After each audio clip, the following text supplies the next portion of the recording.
Terima kasih Anda masih bersama kami di Berita Padang. Bagi Anda yang baru saja bergabung, kami hadirkan kembali 3 berita utama pada pagi hari ini.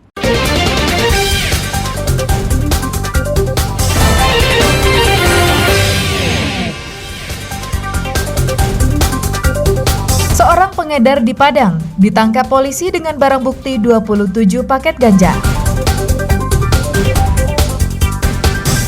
Upaya memberantas perjudian di tengah masyarakat, Polda Sumbar ancam anggotanya yang menjadi backing.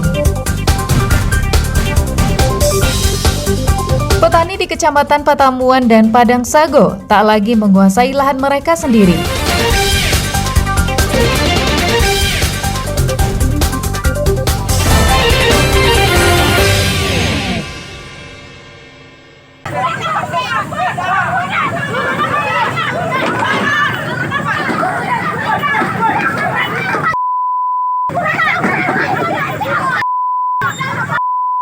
Kericuhan ini terjadi saat anggota Satpol PP Kota Padang menertibkan pedagang yang berjualan di bibir pantai. Pedagang marah karena petugas mengambil barang-barang yang digunakan untuk berjualan. Mereka merebut kembali peralatan yang sudah diangkut petugas. Pedagang ini melanggar aturan, tidak boleh berjualan di sepanjang bibir pantai. Menurut Bambang, Kepala Bidang Perlindungan Masyarakat Satpol PP, petugas telah berulang kali memberikan peringatan, namun tidak diindahkan. Sebenarnya, pemerintah Kota Padang sudah menyediakan tempat bagi pedagang di Lapo Panjang, di seberang Jalan Samudra. Namun menurut Bambang, sebagian besar pedagang menyewakan kepada pihak lain dan memilih kembali berjualan di bibir pantai. Saat kericuhan, Bambang mengaku anggotanya diserang dan kaca kendaraan dipecah. Baik, penyerangan itu sebetulnya kami nggak mau dalam melakukan tindakan penitipan PKL yang ada di PC. Cuma para pedagang-pedagang tersebut sering melanggar aturan. Dan diserang pertama anggota kami juga dalam melakukan penitipan. Yang kedua, ada mobil yang dipecahkan kacanya. Gitu. Sebetulnya di tepi pantai itu tidak ada izinnya. Ya, sesuai dengan Perda Dita 11 tahun 2005. Tak terima anggotanya diserang serta kendaraannya dirusak, Satpol PP Kota Padang melaporkannya ke polisi. Alfi melaporkan dari Padang.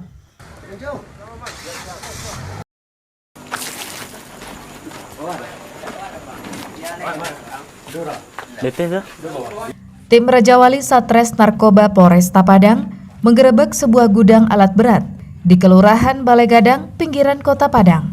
Petugas menangkap Rahmat yang sedang menjaga gudang alat berat. Petugas menggeledah lokasi tersebut dan menemukan 1 kantong plastik berisi daun ganja kering. Meski sempat membohongi petugas, ganja kering itu akhirnya diakui milik tersangka. Rahmat berkilah jika ganja tersebut hanya untuk konsumsi pribadinya, bukan untuk dijual. Namun polisi tak percaya begitu saja. Petugas melanjutkan penggeledahan seisi gudang dan menemukan 27 paket ganja yang dibungkus plastik berukuran kecil. Dengan temuan ini, tersangka tak bisa mengelak lagi jika barang haram tersebut adalah jualannya. Kami dari tim Raja Wali Satres Narkoba Polresta Padang telah menerima laporan dari masyarakat bahwasanya ada seseorang laki-laki pengedar narkotika golongan sabu dan ganja di daerah Balai Gadang, Kecamatan Kota Tangah, di mana profesi tersangka ini adalah penjaga malam gudang alat berat. Dari tangan pelaku ini kami menemukan 27 paket narkotika golongan 1 jenis ganja. Tersangka beserta barang bukti dibawa ke Mapolresta Padang.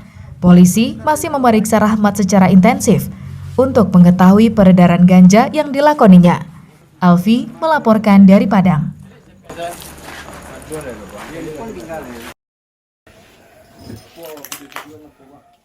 Perjudian di tengah masyarakat masih saja marak terjadi. Perbuatan tersebut dilarang dan diatur dalam pasal 303 Kitab Undang-Undang Hukum Pidana dengan ancaman hukuman paling lama 6 tahun. Kapolda Sumbar Irjen Teddy Minahasa kini tengah gencar memberantas perjudian tersebut. Hal itu disampaikan Kabid Humas Polda Sumbar, Kombes Dwi Sulistiawan, saat menggelar konferensi pers di Mapolda Sumbar. Sejak 1 Agustus lalu, Polda Sumbar telah menindak perjudian, baik judi kartu hingga judi togel. Polisi telah mengungkap 124 laporan dan menahan 230 tersangka. Sebagian besar pelaku judi daring. Selain menangkap, Polda Sumbar juga mengancam anggotanya yang menjadi backing perjudian atau membiarkan pelaku perjudian. Sanksi tegas menantinya berupa tindakan disiplin atau sidang kode etik.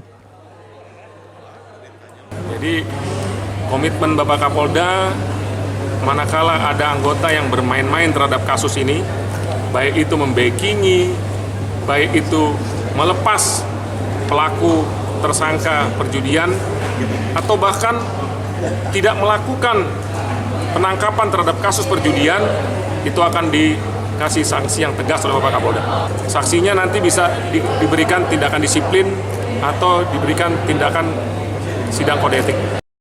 Upaya pemberantasan judi ini merupakan perintah Kapolri kepada jajarannya hingga ke daerah. Dari Padang, Robiham melaporkan.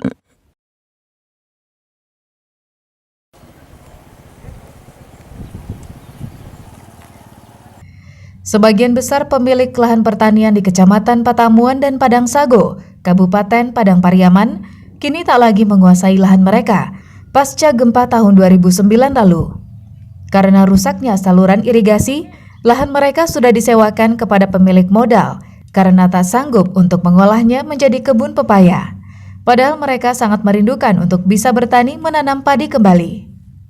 Kecamatan Patamuan dan Padang Sago yang terkenal dengan pepayanya, sebetulnya bukan semuanya hasil kerja petani setempat.